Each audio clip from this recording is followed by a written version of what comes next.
Welcome back, ladies and gentlemen, to the DoorDash LCO. I am Mac, joined by this man, Rusty, and another man, Skimmy, over on the my left, your right. Enjoy figuring that one out. But we have another banger game coming up, 240-minute masterpieces so far, and we do have the return champions coming in hot home from MSI. It is, of course, going to be Pensanet taking on Direwolves. So Direwolves have a big job ahead of them. But we liked what we saw from them towards the end of last split. And if they can carry that on forward, maybe Pensanet are going to be challenged here, Rusty. Yeah, we liked a couple of things from Direwolves. They started shaky. They then had like a 9-1 stint. And then they ended very shaky. So there's a lot of room for improvement from them, particularly with how they ended in the best of fives. But like, remember, they came into those best of fives with head-to-head against Peace. They were looking like a bit of a powerhouse. One thing that we have to highlight here before we break down Direwolves too much individually is that there is an individual missing tonight, right? Which is going to be Gunkrab playing support instead of Cupcake. So the identity of the squad is a little bit different tonight, and will actually result in like how you feel like they're going to play against, you know, reigning champions in Pensanet or GG. They could suffer a little bit more. Yeah. Well, let's see if that is too much of an issue. What are your thoughts, Skimmy? Do you think that maybe that's just a little bit too much for Direwolves to have much of a chance going into the match?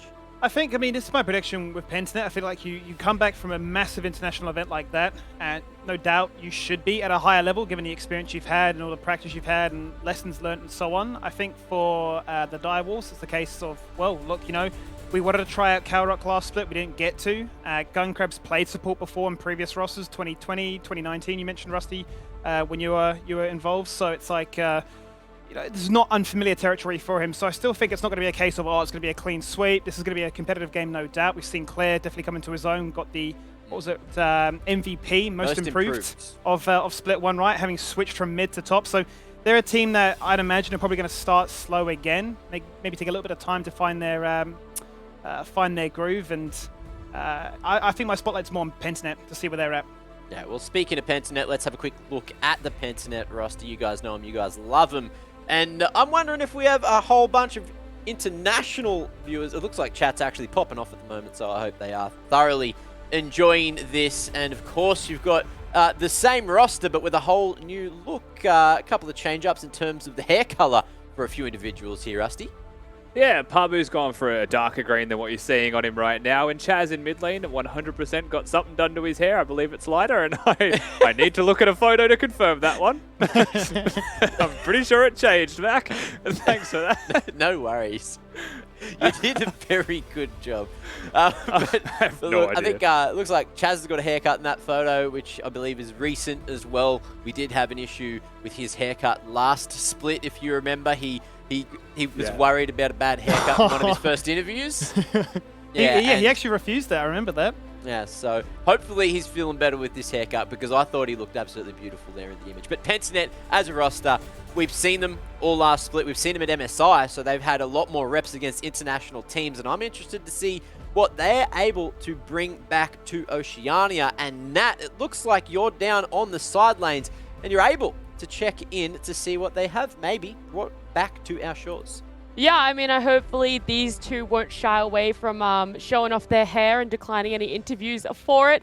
But I am joined by Pavu, and only, that's right, you gotta style the hair a little bit. You gotta make sure it looks good for the interview. Green hair though, but No one can compete with Pabu and his hair colors. But thank you both so much for joining me. Pabu, I want to start with you guys. I don't have to ask you what you were up to over the break. I think we all know. But I do want to ask, with MSI, are you guys hoping to bring back new game plans, potentially shake things up, show some new tricks out here in the DoorDash LCO? Yeah, I do think that now that we're back in the LCO, we did learn a lot from overseas, and while we still haven't refined our gameplay super far, I think that hopefully we can really push teams to their limits and make some aggressive plays and kind of teach people to play the game properly, because in Oceania, teams tend to play super passively and super conservatively when there's a lot of opportunities inside of the game. So hopefully we can, help show people like how you can push games, and everyone will slowly learn. I'm excited to learn a little bit from you guys as well. Do you think it adds a lot more pressure and like to perform and to do better than what we saw in Split 1 for you guys, if that's possible?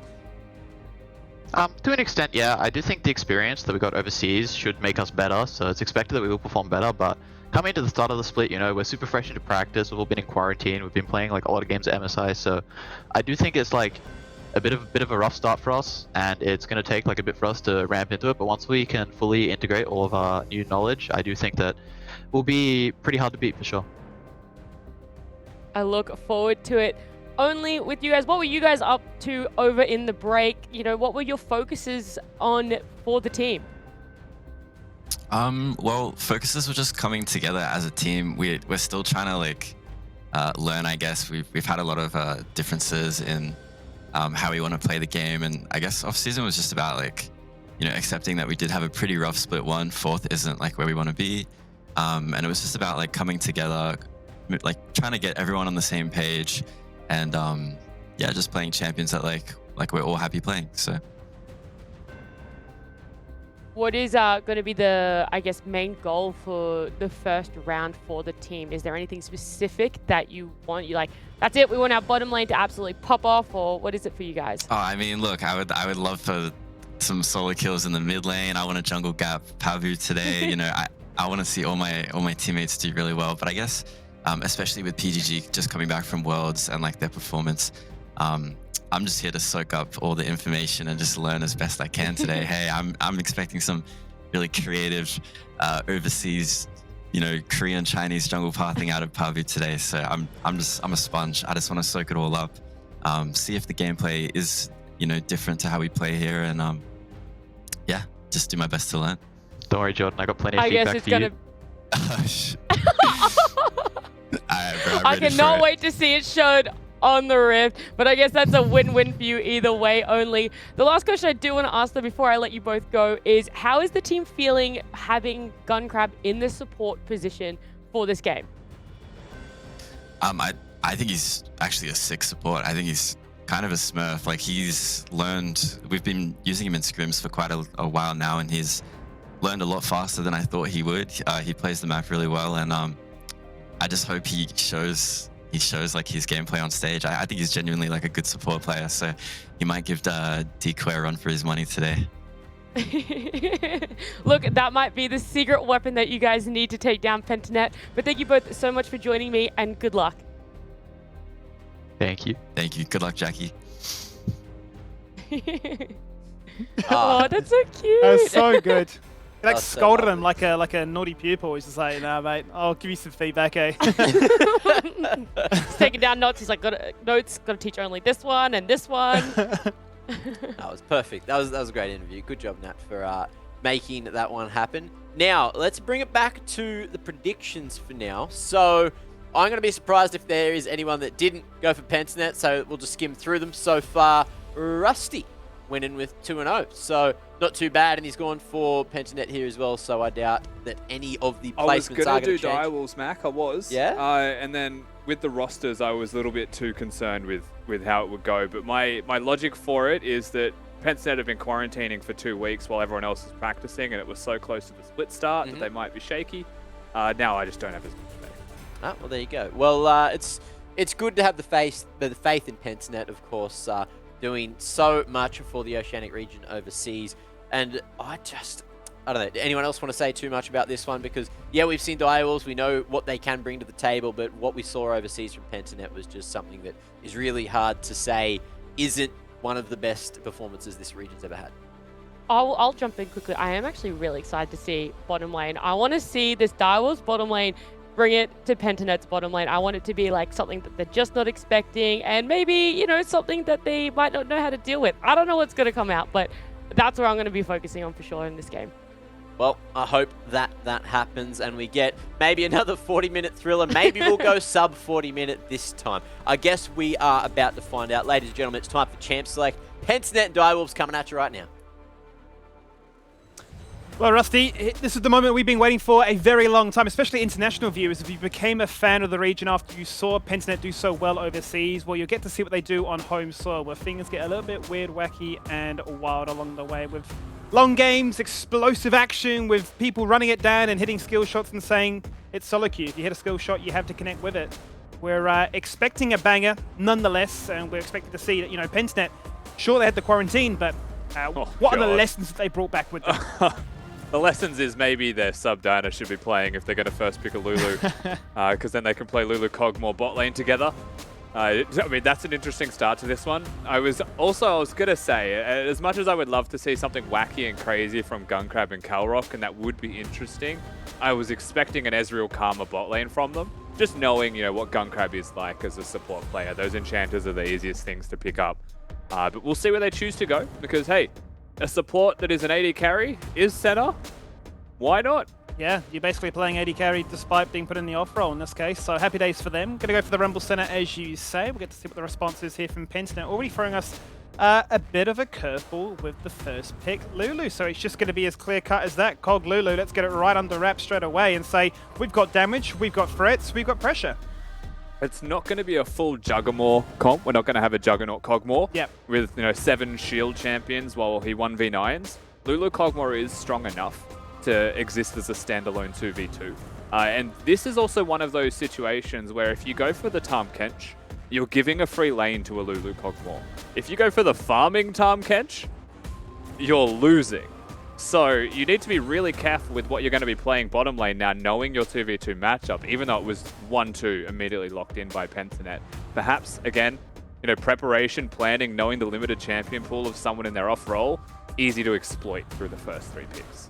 Interesting to see where Gunkrab does decide to go as a result of this one. We know that the center can be flexed in both directions, but commonly seems to be paired as the support.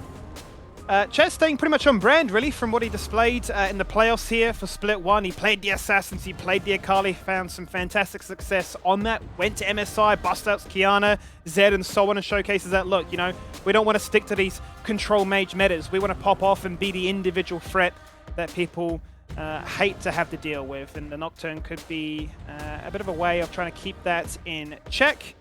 Next rotation of bands, and it is focusing on those Juggernauts, likes of Sion as well as Cho'Gath. Yeah, since they're also going to be taken away, one of those very annoying frontline champions to deal with. Pabu's also been playing a boatload of it, which should be to nobody's surprise. Pabu playing a new champion. Sion, pretty specific ban away from Biopanther, but in the same vein of they have a Lulu Kog'Maw composition. Giving them a free Sion frontline and letting it scale is pretty dangerous to deal with. They're going to get rid of one of those tank champions. You can't really get rid of Biopanther's champion pool as a whole, however, as he will still have options such as the set. Yeah, I just have it stuck in my mind, his set performance where he's hitting the crunches at the turrets and basically having us all screaming and shouting and waking up the neighbors at 4 o'clock in the morning. A fantastic little moment of pride right there. The Wukong comes on through, which is happy days.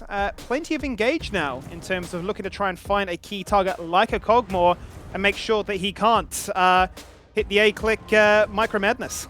Yeah, it's a really important pick for Direwolves to have some kind of engage, also some kind of flank. Because right now you've got a Nocturne, you've got a Wukong that can go together. And then you've got the Equalizer from long range, the Senna from long range. Looking towards their last pick is still the one big question mark we have. What is going to be bot lane with that Senna, and what does it look like? Because we've already known their matchup this entire time.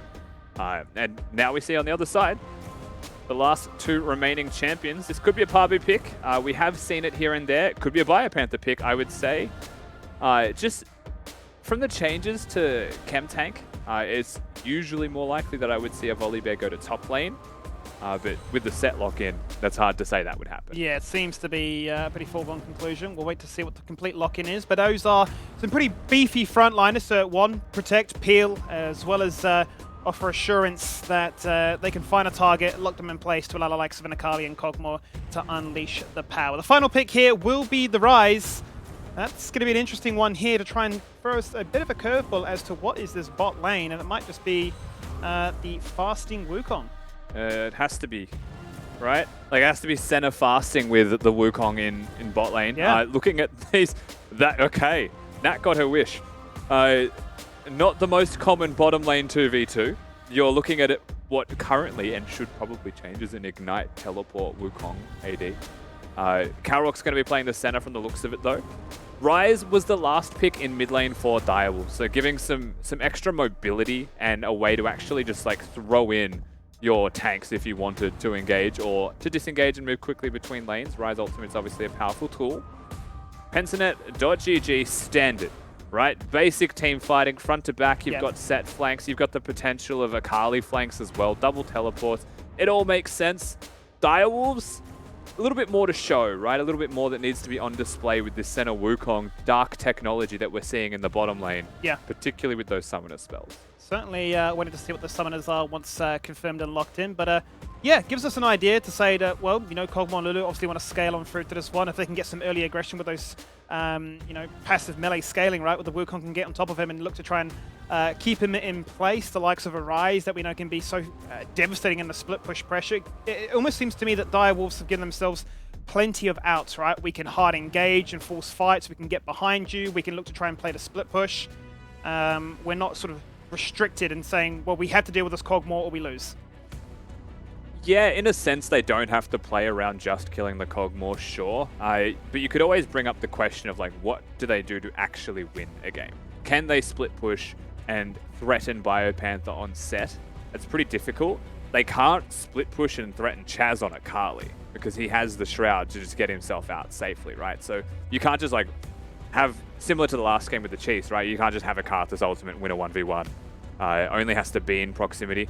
1-3-1 is an interesting conversation that I think we could have about how Ryze goes into the Akali. Perhaps they get a Fed member early and that's their way to win this game. But like with all of those things considered, I still think their best avenue is just getting flanks, is just front, like not front to backing, but winning a team fight early and fast.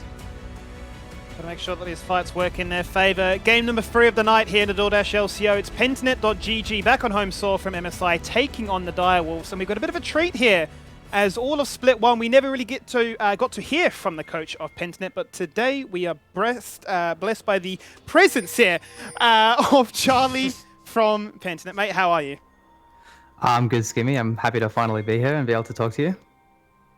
Yeah, it's been a hot minute since we got to really catch up. I mean, you guys are obviously working remotely, right? You know, the team all overseas in Iceland. You're working from home. You know, draft me through how that was. I'm sure you're just working out weird and wacky hours of the night. Yeah, man, it was difficult. I was staying up from like at 5 a.m. I was waking up at like 8 a.m. sometimes for work the following day afterwards. I was having some sleepless nights, but it was definitely a fun experience, like watching all the scrims internationally. It was very similar for me in terms of actually providing the feedback and running the scrims. Very similar to just drafting Australian scrims from home as well. But yeah, the hours were not fun. The hours are the talking point, right? And I suppose on the talking point of lessons learned and sort of the experience of MSI as a whole, was it easy enough to point fingers onto areas that you'd improved on or things that you'd picked up from, you know, some of the world's best that you can then bring home and apply? Oh yeah, definitely. I mean, if you have weaknesses, even against like lower tier LEC teams or good ERL teams, they'll just punish you pretty much immediately. Like a big example you'll see is if you have a turn in the game to do something and you don't use it, you're just done. The enemy team are just gonna like run over you at that point. You have to make sure you're constantly being proactive and doing stuff, and that's something we really had to work on because we did take that like scaling approach back in Australia, and now, having gone to MSI and come back, hopefully we can show you guys some more proactivity. And that's my next point, right? Exactly. Is like, how do you sustain that buff of knowledge from versing the very world's best, right? Like, to a degree, you are going to be a product of your environment. So, you know, within a month or two, theoretically speaking, you know, you're going to go back to these sort of OS habits. Is there a way to sort of lock in this information whilst it's still relevant? Yeah, I think I just want to preface it by saying that I don't think the teams here are bad. I think that the teams we're playing against just get into some habits and then they kind of stick to them.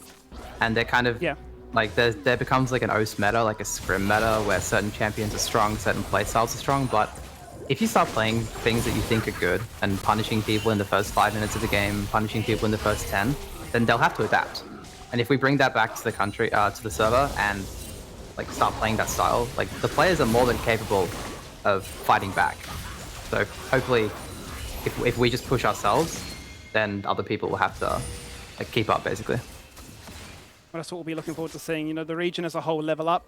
Charlie, I appreciate your time as always. No doubt we'll have plenty of conversations as the weeks go by, but all the best for this one. No worries. Thanks so much, Jimmy. All right, Rusty. Well, my blunder aside, here we go with this game. We'll forget that one. Yeah, some interesting information, right? You know, I'm always curious about, is it as clear-cut as saying we've gone to Worlds or MSI and now, you know, we verse these, you know, insane teams that we can come home and just stomp everybody, or is it a case of, yeah, as Charlie mentioned, you know, just poor habits because of no other tangible experience because you've never gone up against these teams? I think it's an interesting conversation that can be had in general, right? If you actually look at the scope of a couple of the conversations that he was having there, like not being punished locally just because you are winning is a sign that it's hard to always scrim people. We might have to hold that thought for the moment. Might do indeed, as that's going to be Claire looking to be in a spot above her, force of the flash, looking to try and disengage away. Pepper says no, he comes on through, guarantees that he is locked in place, and that's first blood at 5 minutes. Yeah, nice little first blood there from Biopanther and Pabu ganking top lane. It was a Sheen rush from this Volibear, keep that in mind. Very aggressive early gank mid lane, followed up with a level 4 gank in top. So he's doing as much as he can to be aggressive, to win the map, to basically do what Charlie said, right? Which is to show that they've got that aggression and they've learned a lot internationally. The key point that I wanted to raise there, though, Skimmy, is geographically we don't really have the tools to scrim other regions or to learn other, you know, scrim philosophies, cultures, mindsets, or like, you know, going internationally is one of those few times where you get stuck, like, accepting a reality that, wow, like, we're too passive, they're all so aggressive, and we need to fundamentally shift the way we are. But we're already at the international, so we don't have time. Those types of things get realized often from the teams that go over, and that information's brought back, and a rising tide lifts all boats, right? Certainly does, and you know, whilst the information is relevant, be it meta-dependent, it's always exciting to see what it means for these teams. We'll get to see what Pentanet bring here today, given that we have mentioned that they have a pretty typical front-to-back composition. You highlighted that already, and we've already seen some of the glimpses of what was a staple of their team with Biopanther finding success in the top side. This time with a gank, however, but regardless, looking to lay down the law and put Claire behind. Bottom side, however, that's probably where we're most interested in, as to seeing how Direwolves, you know, can scale up with this Wukong variation, but how the Cog Lulu can fare. Yeah, so a lot of people seem to believe that a Lulu and a Cog is a weak scaling lane. It's never been the case. Level 1, Kog'Maw and Lulu basically wins every matchup. Kog'Maw just presses W and walks in your direction, you lose. That's the matchup, right? Almost regardless of who you are. Now looking at the other side though, if you actually take stock of the farm, because it is an Ignite, teleport Wukong, has to be very respectful with his spacing, but it's still kept up in farm pretty well overall against Praedyth and Decoy. They've been pushed under turret a fair amount though. Priority has basically belonged to the 2v2 of Pentanet.gg, and this is a product of that right now. They're looking to contest, but they won't be able. Going to pop their head into the river, say hello, but that's pretty much it, as the first dragon, being a mountain one, will go in favour here for Pentanet, up to a flying start here. Much quicker pace of dragon acquisition compared to game number 2, so they've definitely got themselves a game-winning condition to play for as this does go on, and actually going to take more, really, than anything, having abused the threat of, well, Ryze doesn't want to contest this, bot lane is pressed up against their tower, probably just going to steal away a blue buff too. Yeah, they're looking to potentially dive bottom lane. Biopanther has teleport, and he knows he's weak-sided, so there's a world where he tries to clear the top wave and teleport bottom for a 4-man dive. We'll see how they choose to play this one out, though. Pabu, remember, no items other than a Sheen still is very squishy. Yes, Flash. Out comes the TP as well. Gungrab in trouble, but Kalrock flashes away. Out goes the Stormbringer to try and disable the turret. Is successful. Here comes Biopanther. Suplexes one, but grabs the clone, and Gungrab still surviving. Topped up and healthy. Here comes Chaz from a million miles away, floating through time and space, saying hello. Haymaker deletes. Gungrab dead, but he kicks up a kill on towards Chaz. 1 for 1 so far, but 2 for 1 overall as PGG start the fight and end it with a win. I mean, it's a 2 for 1 trade with these minions going missing, with plates being taken by Praedyth and Decoy. but with Claire having free time in the top lane throughout all of this. You know, the teleport is what we expected, it's what we said would happen, and it does. Execution, not perfect, but good enough, right? Still a win from Pensanet.gg overall. There's still a 1,000 gold lead that they're able to get from that, but now this Nocturne gets a turn, right? It's his opportunity to reset for free, choose to play with a bit of proactivity with the extra gold that he just got, and perhaps move around the map, because that was a big purchase that he just picked up.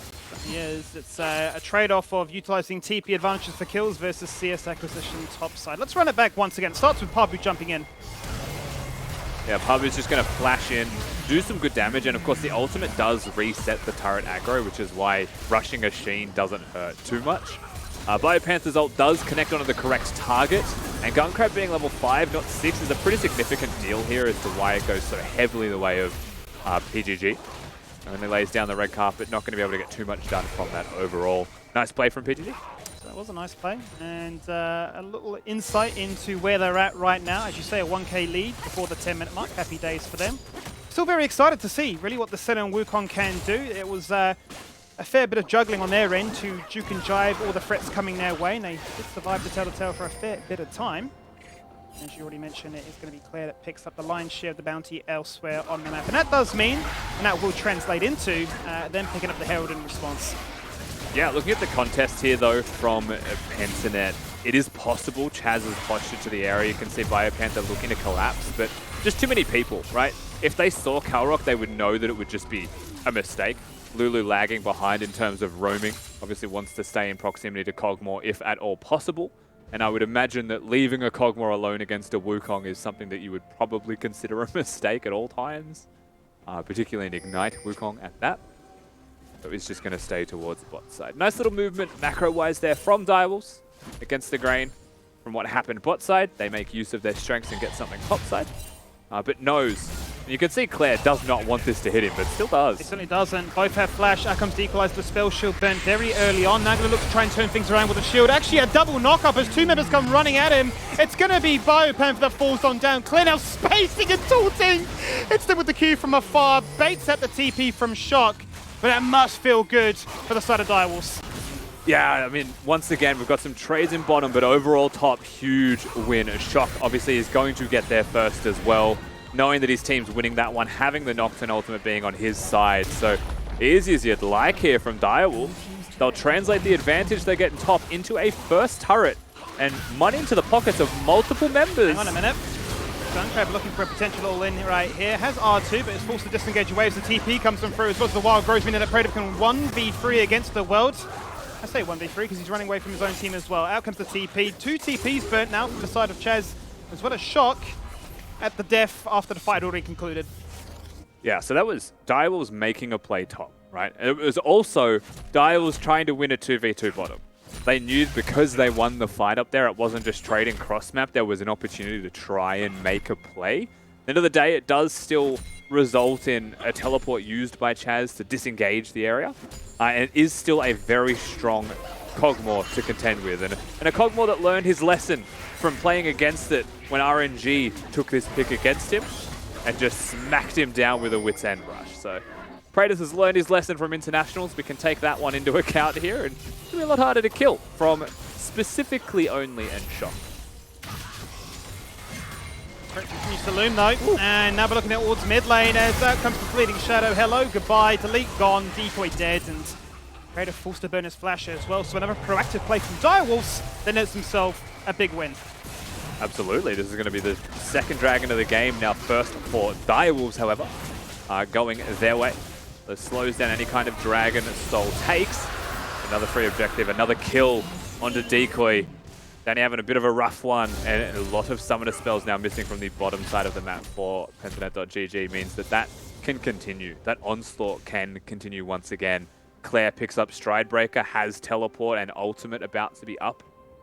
Wherever this Kog'Maw and Lulu goes, if it's ever not mid lane, they're probably going to die.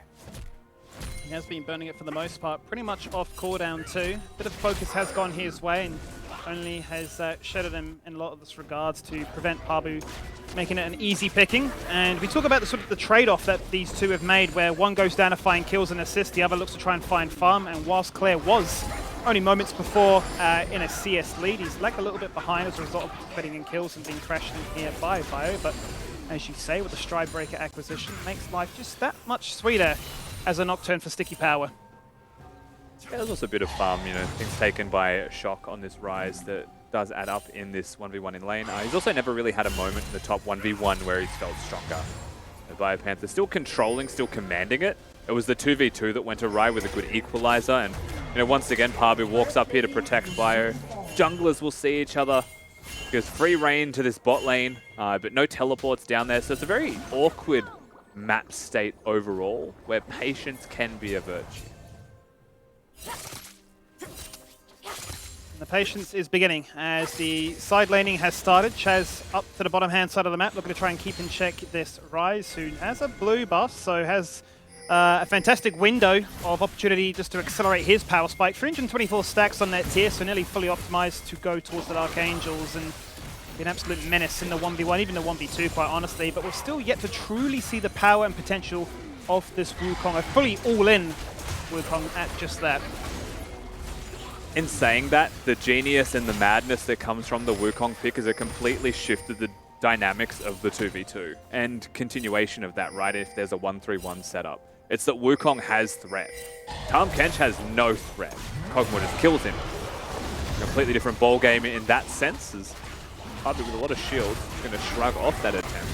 Yes, the artillery barrage comes out, looking to try and sneak away some of these minions that are being stolen from their own jungle, but as Claire walks up, pops a spell shield, realizes that's not a fight I want to take, backs away and keeps these lanes in check. Maybe fight another day. But as it stands, another dragon to play for in 2.5 minutes, but a Herald seems to be the focus. Unfortunately, that Scuttle Crab not going to be taken here by Pabu as he used his Q to look for Gun Crab and only found the clone. So it does mean it's going to go the way of Direwolves. It also means mid lane priority, like you're seeing, still belongs to the Direwolves roster. Claire looking for that level 11, perhaps, is the next big point, as is only to have a much more impactful team fight presence. Longer range from the Nocturne ultimate is the big thing from ticking 11. More range, more damage, lower cooldown, more ability to find those moments of madness to keep in check this Pentanet roster, as you say. It'll be interesting to see how Pentanet decide to fare into this one, if we will see any true contest over one of these neutral objectives, or if both teams will quite confidently just handshake and wait until there is a definitive moment, be it a Baron spawn or a soul point up for grabs. Kratos just probably wants all the time in the world to get more attack speed. Kratos would be very happy to just do nothing for 15 minutes. Yeah. The champion is picked, 100% happy doing nothing. Now, in saying that, I've played games with Kratos. Doesn't like doing nothing. Let's just say Clash is a funny experience with Kratos.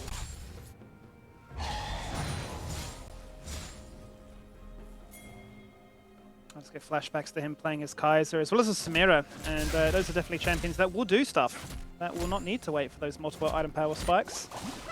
So it'd be interesting to see how he restrains himself, I suppose, from any compromising angles where he's like, I've had enough of this one, I just want to fight on board. Triple daggers come out, so... Yeah, he couldn't decide what to build. I don't know if you saw that, but what he do we just get? ended up with daggers for days.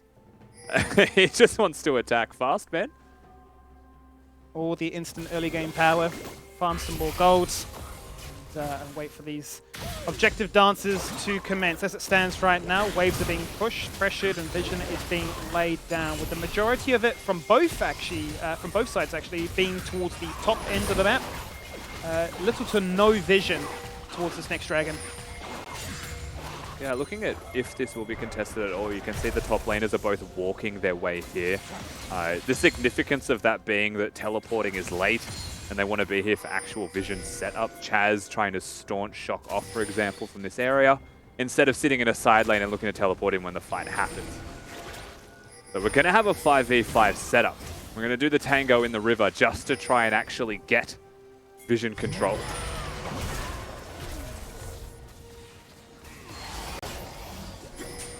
Chains will not connect, but Pentanet have got themselves into the river in a commanding situation, looking to try and lay down some flanking vision as Chaz goes straight to the brush. Looking to lap around here on towards Direwolves, looking to do a bit of a standoff here, a 5v5. Out goes the equalizer, two members locked in place, the dragon down low, down to 50%. 100%. Out goes the Dawning Shadow, looking to try and lock people in place, looking for an execution more so than anything. Out goes the kick, there goes the Nocturne. Everybody trying to do whatever they can. The Wukong with the Cyclone, 1, 2, and 3. They all get knocked up, but it's nobody falling on down. Everybody's having a good time, but nobody's looking to try and get themselves on the clock because that's Biopanther being huge. Gets himself a triple kill, Rusty. And that is the Biopanther we love to see on a daily basis. Now, it looked like Biopanther did everything, but I feel as though Cogmore dying did all of that damage. And I hope we're going to see a replay of that one, because the Cogmore being the only person who dies from Pensinet means that he's just going to do some true damage while the rest of the gang is still doing their work. Dragon goes their way. They split apart the team fight, and they very successfully take the objective and the fight with it at the same time. And losing your Cogmore, yeah, I mean, it sucks because you've lost one of your carries, but he's still useful when dead. Yeah, so this is a deep flank from Gunkrab. He's looking to make the play, but Akali also plays it to separate them, and it really is just a Wukong and a Nocturne going in there. They will take Praetor down. And this is the part that I was looking for. Oh, yeah, because it's a flash W, right? So true damage from Set and true damage from Cogmore dying at the same time. So it's definitely a team play there. Bayer gets to be the hero, but the silent achiever was also the dead member of the Certainly is no escaping that one. And feels like one of those terrible occasions where you're like, you know, we've got our pick target, we've got who we need, but hang on a minute, we've got to deal with everybody else too. And forgotten that, that little bulletin. Regardless, Direwolves have come back to this one, picked up the second Herald of the game, having to forfeit that Drake. And the gold lead still remains rather even, despite at the 20-minute mark, Pensinet up by, say, 2k. Yeah, they're up by 2k, but the gold difference is so just insurmountably large in the top lane role right now. Claire is not going to have a good shake of this one. Yeah. As he's trying to deal with a 4-1 and 4 set with a 60-odd CS advantage. I mean, side lanes, you know, we mentioned this. What possible avenues strategically exist for Direwolves? I don't think side lanes is ever an option at this point. So now they are kind of forced. They're bottlenecked into the limited choices of team fighting, trying to just kill the Cogmore. But we saw what happens when a team fight goes the way for Pensinet.gg when they're able to fight on their terms. Easier said than done. Especially when you look at that gold graph to your left right there. 9k gold here on Biopanther. Happy days for a set. Really is living the dream. And, you know, very hard to try and take down in the solo lane. Hence why you hate to see a gank go towards him during a laning phase. Well, imagine trying to deal with him now. It's not going to be a fun affair as Chaz looks to try and bully topside a little bit more. Speaking of the devil, there he is. He's done crazy things like this before in a 1v3, but you know, he can just ult his way to safety and bait out the Herald.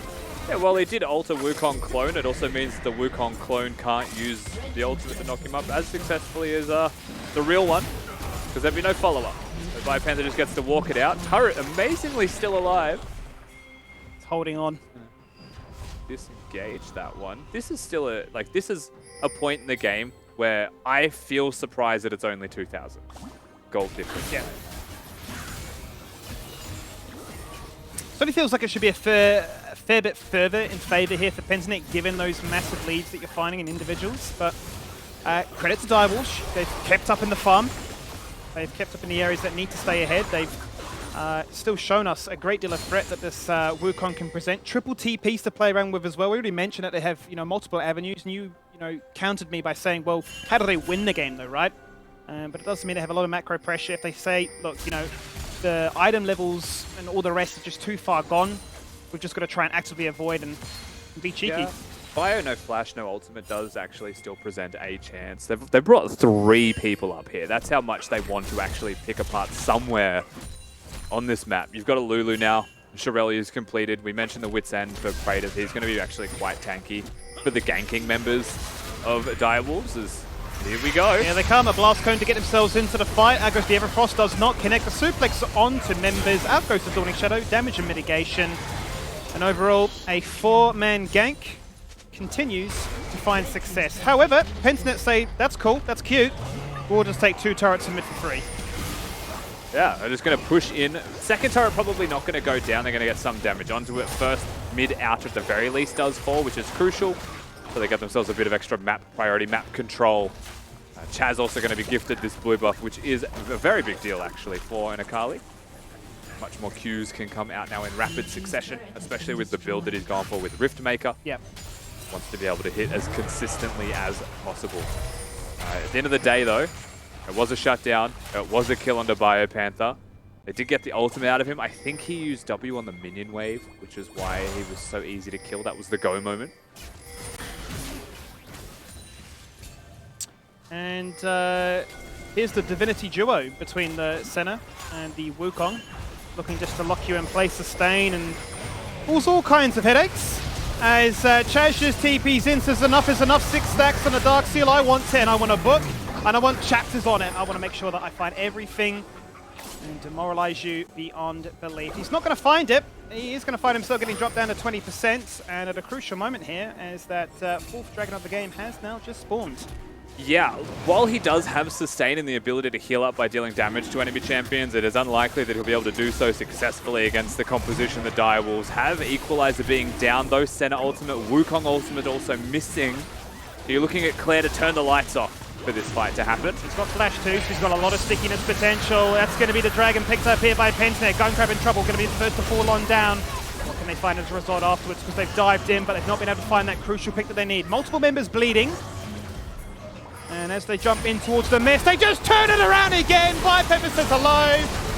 Forces them way back running. Says, what on earth are you doing chasing us into blindness? They were low, but they know where to switch, flick the switch and turn things around. I mean, it's interesting. I feel like we saw that coming. You were waiting for cooldowns. Whenever you're against a Lulu Kog'Maw composition, you need the W up, right? Whenever the W's are available, the extra range is there, the damage output becomes insane. Suddenly you're winning. And they were walking away waiting for those cooldowns to happen.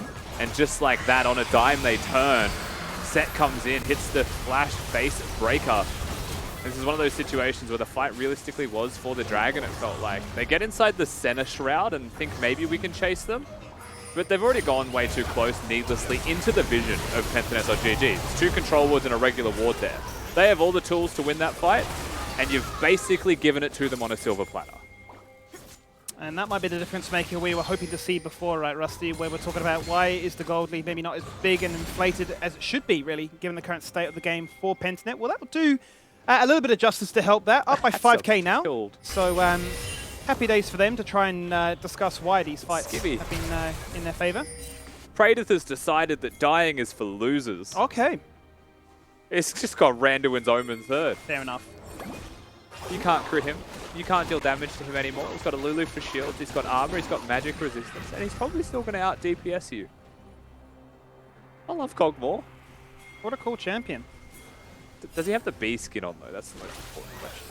He definitely does. I can see the honey raining from afar. It's a bit of a godsend for nursing your throat so you don't lose your voice to amplify the plays that this man is going to be making, no doubt. I can't wait for multiple members to jump on top of him. He just hits the Randuins and laughs.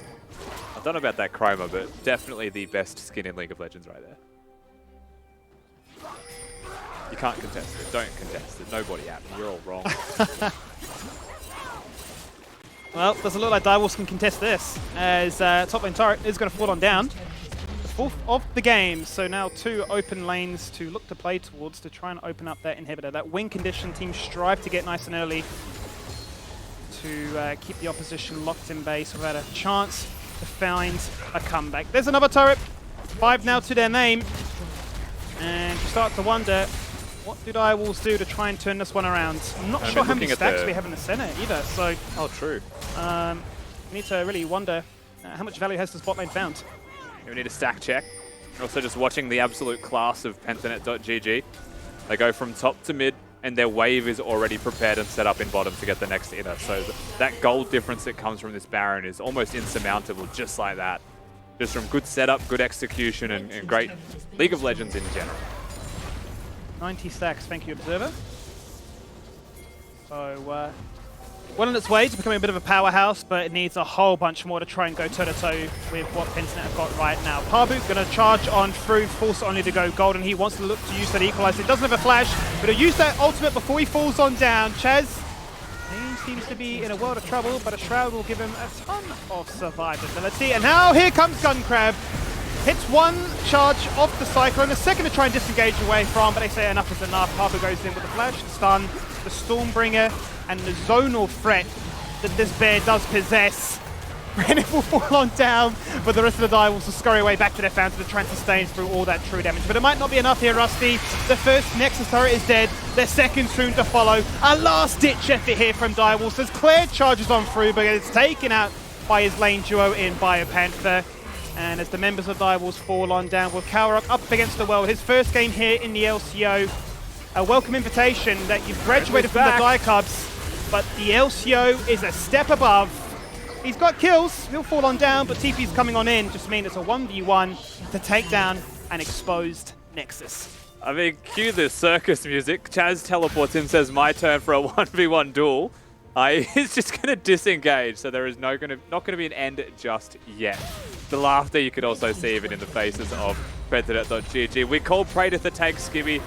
Well, he's decided to prove that even tanks die if they frontline too far forward. And he's abandoned his team and dies instantly for it. So the game continues. Yeah, but how long is the question? He'll look at that damage chart and say, you know, Worth, I'm doing more than what appeared to be the entirety of Direwolves in that last team fight, so we'll be happy, no doubt. Getting a little bit of flashbacks, mind you, to the Split 1 finals. There's just an exposed core all there for the taking. Here goes Chaz. Just absolutely murdering the opposition and doing so in such beautiful fashion. I mean, they saw him. They tried to make the play, and the play was very wrong as it's Bio's turn. Sentinel are having fun with it right now. They really are. It's a bit of a montage in the making. Flash is being burnt. Members getting chased on down. Shock in trouble. Artillery from afar, and Chaz with the shurikens to seal the deal. 7-1-5 is he. The Nexus, as we said, has been exposed. 30 minutes in, the quickest game of the day. Welcome home, Pentanet. Yeah, at the end of the day, it was an easy victory for them. And one thing does seem to remain the same here for the Pentanet.gg gang. It is that if you give them a lead, they are still fantastic at closing the game out. This was no exception today. That Baron buff basically had determined the game all in one moment, but it was also a really good dragon fight prior to that one. So overall, kudos to the PGG gang. A nice game overall. Direwolves still showing a lot of early defiance, however, and still challenging them through the first 10 to 15. Yeah, certainly were. Definitely giving them a run for their money. We weren't going to make it as easy as we've seen Pentanet do in Split 1, where they've taken games very convincingly in 20 minutes flat and said, well, hang on a minute, is this a top 5 team? You know, because you wouldn't have told from the end result of that one. But Direwolves showcasing that, hey, we're going to continue to build upon what was so successful in Split 1, even with a substitute in the role with off lanes and what have you. They definitely gave Pentanet a bit of a reminder of what it's like to play back in OS. And Mac, you know, the quickest game of the day. We're not going to be stuck in LCO jail for hours upon hours. What did you make of that game? Mate, the 29-minute speedrun. It's what you love to see here in the DoorDash LCO. Get there before your food gets cold. Now, on the way from, like, pretty much from the start of the game, we had Cogmore. I just wrote down Pogmore because I was very excited to see it coming out so early in Split 2. There was a bit of a game-changing fight at around the 17-minute mark. And pretty much from there, it just seemed like BioPanther couldn't put a foot wrong. He was just, if you had to give him an MVP, I'm sure I'd be giving him an MVP for that one. Just doing everything right, always in the right position, and he just didn't seem to die. Yeah, for sure. I think this game does come down to a bit of a bio diff. It was still really well played, though, from Pabu to get both of his solo laners ahead. Sacrificed himself a little bit from this, as you did see a couple of deaths here and there, but like the aggression, the ability to actually play around his laners first and foremost through ganking pretty consistently was interesting. I think it was a lot of fun to watch. I think only actually handled that well. It was just the 5v5s where there was really no stopping them.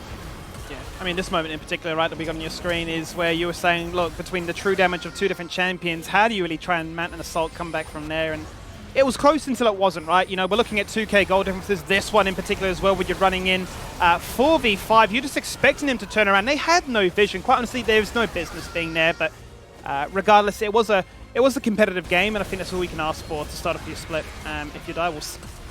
Yeah, I really need to shout out to the player cams as well, especially, I think it might have been this fight, the Pentanet camp, because more of them died than they probably expected when they could have closed out the game. There was a lot of laughing going on in the player camps. They seem to be having a really good time. And of course, going for a little bit of limit testing. You know, I think you called it a circus at that point when Chaz just came in a little late to try to close things out there, Rusty. Oh, this part here is just so dirty. Like, you said it, Rusty, yourself, right? You saw them, and you're gone. Yeah, also circus tricks happening straight after that one, so you're not wrong, Mac. I did call it a circus, but what are you going to do when you're that far ahead and you're the best team in the region, right? Have a bit of fun with it. That's it. Just complete entertainment from the get-go, and Pentanet providing the goods. Look at that, 21 kills, 10 deaths, and 55 assists. I think BioPanther ended the game with what would have been like 90-something% kill participation at the 20-minute point rather. He had 100% kill participation, getting involved in every single fight. So really just trying to enable Pentanet to get to the best lead possible. And that's exactly what we remember him for last split as well, is just really getting into those fights and getting Pentanet those leads. So Direwolves, though, they did come out of the gates and try in terms of the draft, I'd call it experimental. There was a lot going on with that, and I was excited to see what we saw. And it was quite exciting for a little while, but again, going up against Pentanet as your first game, at least you've got that out of the way, so it should be uphill from here for Direwolves. Yeah, I mean, they started split one in the same fashion, right? I think they had Peace, then the next day into Pentanet, so it was a bit of a rude awakening for Direwolves since split one. I think I'm seeing sort of the same here, so it's almost like all right, get the tough opposition out the way, then everything quote should be easy from here, right? But it'll be interesting to see how they bounce back from this one with a full roster. Yeah, well, we do have Nat down on the side lanes as well, who is getting an interview ready for us. We'll bring her in and have a quick chat with her before we jump into the interview. Nat, what do you think of that game? It was really good. I have to say, one thing that I am so impressed with by Pentanet every time I see them play is the ability to team fight. I don't understand what they do and how they do it, but it is always so on point and always so in their favor. Like, it is something that we aren't seeing in other teams. It's just phenomenal to witness. Well, let's see if you can maybe slide a question in to find out how to be a great team fighter. Who do you have down on the sidelines? I have asked for Decoy, and he's going to be joining me. Thank you so much for joining me. And I'm going to say, how does it feel to be back and kicking off the split with a win? It feels good to be playing again. Obviously, we had to quarantine, and we couldn't scrim while we were quarantined, so scrims have not been going too well. So it feels good to get a win on our first game. It doesn't matter how scrims are going. All that matters is what we're witnessing, and you guys looked pretty darn amazing. I do want to ask, what did you think about the draft when we saw the Rise go into the support position? The Wukong? Oh, sorry, the Wukong. Yeah, sorry. Well, I think it was kind of unexpected. We didn't know where, like who was their bot laner, but we're playing Lulu Cog, so it didn't really matter. We're pretty comfortable on that, and we kind of just played up the lane, and then Mark gets two items, and then we're happy. So yeah, it was unexpected, but yeah, we dealt with it. What was the game plan for you guys coming out of that laning phase? Pretty much, I get Shirley's, and I'm just like a W bot on Marky, and he runs forward, spitting at people. But it ended up being BioPanther 1v9 performance, as always, on the set, so yeah. BioPanther definitely showed up today. The last question I do want to ask you is the team fighting. I mentioned it just before to the other talent, but you guys are always so consistent and so on point with supporting each other and team fighting. How are you making it possible? Honestly, I wish I could answer that, but I don't really have an answer. I guess we're just better at team fighting than other teams. We don't really talk about team fighting too much when we do our reviews and stuff. But yeah, I'm not sure. I guess we just have clearer communication or better understanding than other teams at how we want to play our comps. Yeah, I'm not too sure how to answer that one. Well, whatever you guys are doing, keep it up, because it is so amazing to watch. And congratulations again on that win. Thank you for joining. Thank you. Cheers. Essentially, what I got out of that is that Pentanet just built different, and they're just gonna #send it. Hashtag no cap. I don't know. What other hashtags do they use? Anyway, great chemistry in their team. Now, that's going to bring us one step closer to the DoorDash player that delivered. And I'm going to give you guys a guess as to who it was. No, I'm not, because you're going to see Bio? it here anyway. It was Bio Panther. There you go. So no surprises there, doing an astronomical job throughout the third match of the day. And just for your guys' information as well, each player that delivered from every game actually gets a little reward, and that reward is a $100 DoorDash voucher for themselves to use on DoorDash. So it's not just a big screen and a bit of congratulations. There is a reward tied to this as well. So big congratulations to BioPanther, because he's going to be getting himself a feed for the next couple of days. It's a lot of food. Yeah. $100. All you shopping. All you have to do is 1v9, like Decoy said. That's it. Well, big congratulations to BioPanther. We've already, I guess, stroked his ego enough, because, of course, he played a perfect game. And I'm sure he knows that. I'm sure he knows that after watching the broadcast back as well. And look, before we go to the break, we do have some content from the fans as well. So let's bring up the meme and have a look at what it is, what you've made for us. LCO is my favorite still, I'm sorry. Oh my lord. It continues. It continues. I said it in the chat. You're no longer going to be referred to as Rust Dog. It's now going to be Rust Daddy. Oh, this train's moving without my He's say. going to So speak be to it. Bio Daddy, yeah, get some permission. Wow. Do you have a child, Zach? I didn't know that. No. Oh, okay. I have animals. And how- Yeah, I was going to say he's dog. Oh, yeah, you're. True. Dog dad. Yeah. Dog dad. I'm You're a not- dog dilf. I'm not gonna, I wasn't going to say it, but Nat went there. Now, we need to regain consciousness and get ourselves back on the There's no broadcast. saving this, mate. Anyway, ladies and gentlemen, we've got one more game for the day. Hopefully you can keep it together and stay with us for that final game. Coming up after the break, it is going to be Order taking on Mammoth to close out the festivities of day one here at the DoorDash LCO.